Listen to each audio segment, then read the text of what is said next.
Sorely missed. I call the member for Chillibrand. Thank you, Deputy Speaker. I rise today to update the House on the progress of a community campaign that has been running in my electorate for almost 5 years. Since 2009, the Save Sunvale campaign has sought to have the site of the former Sunvale Primary School in Sunshine rezoned as a public park for the local community rather than being sold off as residential development. Mr Deputy Speaker, our communities grow in our shared spaces. Communities rely on open public spaces for families and individuals to be able to come together for recreation, celebration and communal activity. As the Save Sunvale campaigners John Heddich and Sean Spencer recognise this, and they have noted for some time that Sunshine is currently lacking in high-quality open public spaces for its community relative to other areas in Melbourne.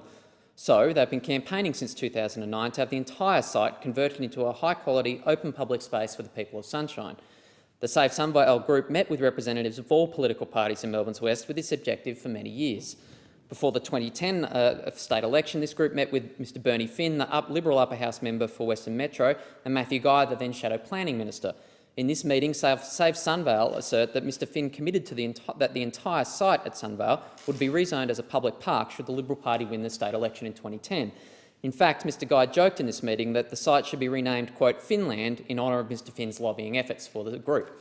Unfortunately, Bernie Finn seems to be following in the footsteps of his federal Liberal colleagues and is now claiming not to recognise the promises he made to his own community while in opposition. In a recently released tender for the land, the state Liberal government has made only the western portion of the Sunvale site available as open public space. Like his federal Liberal colleagues, Mr Finn is now insisting that he never promised otherwise, telling the Brimbank Weekly, quote, that promise was never made, never, ever, ever. You can provide a Bible or a Quran or a footy record, I'll swear on all those, that promise was never made.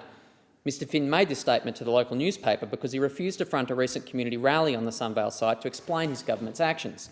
For someone whose campaign slogan is, quote, the voice of Melbourne's West, Mr Finn seems to have gone very quiet in the face of community activism.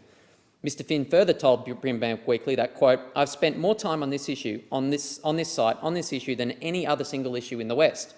Well, I put it to the House that this really sums it up. These are the results you get from state Liberal MPs in Melbourne's West, a failure to deliver for their community, even on the issue that by their own admission they spend more time on than any other. The Victorian Liberal government should stop the tender for this site until they meet their own election commitments to keep the entire site as a park.